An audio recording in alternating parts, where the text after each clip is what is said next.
Yusra yaadaa si jira maal taatee abboleettiitiif? Akkatti himan hin qabdu. Maali maaltu si qunname? Waan mamma addunyaa yaachisu jiru kana. Tondeessi kaa balaa biyyaa wajji dhufte. Balaan biyyaa wajji balachuudha jaanii. Lakki tun balaadha malee balachuu miti. Ati garuu maal taate naa himme? Meedheessitiyya sana. Dubbadha haa dubbatan furmaanni dhufa. Waa gargarii bar'usuutu irra wayyaadha. Lakki yoo mari'atan irra gaariidha. Ni mari'adha jeetumaan manaa illee keetuma dhufee beektee. Duboo eega dhufteefuu waa seeqa. Laal akkam seete si malee teenya. Dhiyoo tana jaarsa kiyya wajji wal dadhabne. Maaltu isin qunname? Masruufaa kan nu dide. Raashina soomanaan binne. Mana haaromsuu dide. Silaa tana taatee laaftu. Jaarsa kiyya bikka akkanaatti nama gaariidha. Osoon ani hin gaafanneen akkan. Ta'een qalbii keessa yaadee tana godhi jeetii baajata keessa naa ramada. Kas taanaan nama gaariidha haadha. Rabbi waliif sinaa dhiisu. Maal taate dubaati? Sirrattiin fuudha jee. Wallaahi waan akkanaallee isaa maqaa kaasuun dhageenye. Huliillee isa yaachisini. Ammin. Duba maalii madduha? Xiqqoo laal shakkii heddummaata. Akkam? Maal taate jaa? Waan ani hin beekne naanimu waanumaan badii dalageen isaa. Nan amanu. Yoon akka tasaa hajaadhaaf gabbees xiqqoo makiinaafaa dhabee ture amma gaaraggoo geejjibaatii jiraanii beeytaa miti. Dhuga makiinaa harkachuun akka jaba. Inni qalbiinsaa jijjiiramteetuma na eeyti. Eessa turte? Eenyu hojii turte naan ja'a. Ammee waan inni fitti hin beekne akkamitti furadda? Yoo meegaleenni silaa waan akkanaa. Jidduma tana. Dhiiroo namaaf faraddaatti hime. Ani hin beekne egaa nama ammaan tanaa haasida ta'uu danda'a. Mee rabbiin gaa sharrii isinirraa qabu. Akkam godhii naan jetta gaamee ammaati. Waan isa shakkisiisuu fi waan inni shakku yoo jiraate dhiiseet. Waan akkamiifaa baanta? Jechuun bilbilumaa ho'aa yoo namni yeroo dheertuu si bilbile yookiin za'a malee yoo namni si bilbilees xiqqoo zanni isaa boora'uu dandeessi. Waan akkana anilleen haalaan hin xiqqeessee jira. Firoottan kiyyaa osoo taane hin dubbisu. Yoon jalaa kaasuu baaddes bar dubbuma. Na bilbilanii yoon ani firraa dhiisees. Eenyu dawwale maaliif bilbilannuma ja'a? Khayri wa khayraati maali kana hunda? Hin beekne wallaahi amalli kun dheenyuma kanatti dhufe. Hundaafuu ati suutumaa tasgabbiidhaan itti haase. Taate mee inshaallaa ati du'aa naaf godhime. Yaa boogaa afaan soomanaa kan amma sheexaaniinis wal nama dabsiisa. Hojii manaasaa fixatee hidhaggalu fadhaa beekta. Kanaaf ati wal loluun qabdu obsaa wajji jiraadha.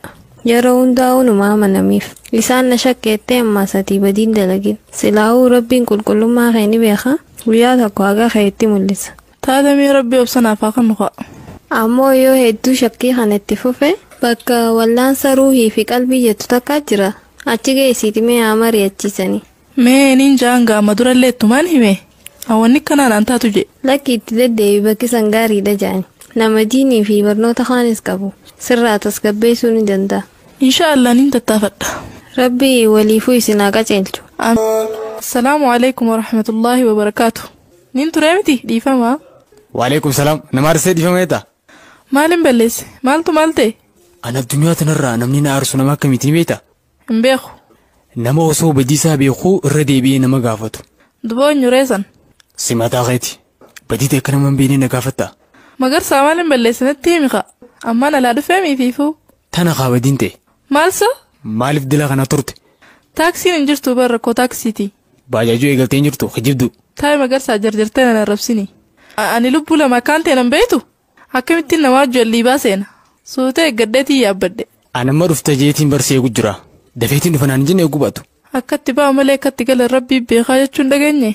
Samman maksaqa. Bar magaalaan akka manaa dhaammatanii bahanii hin taatu jaanii. Reefu dafeetiin dhufa jeetumaan kute.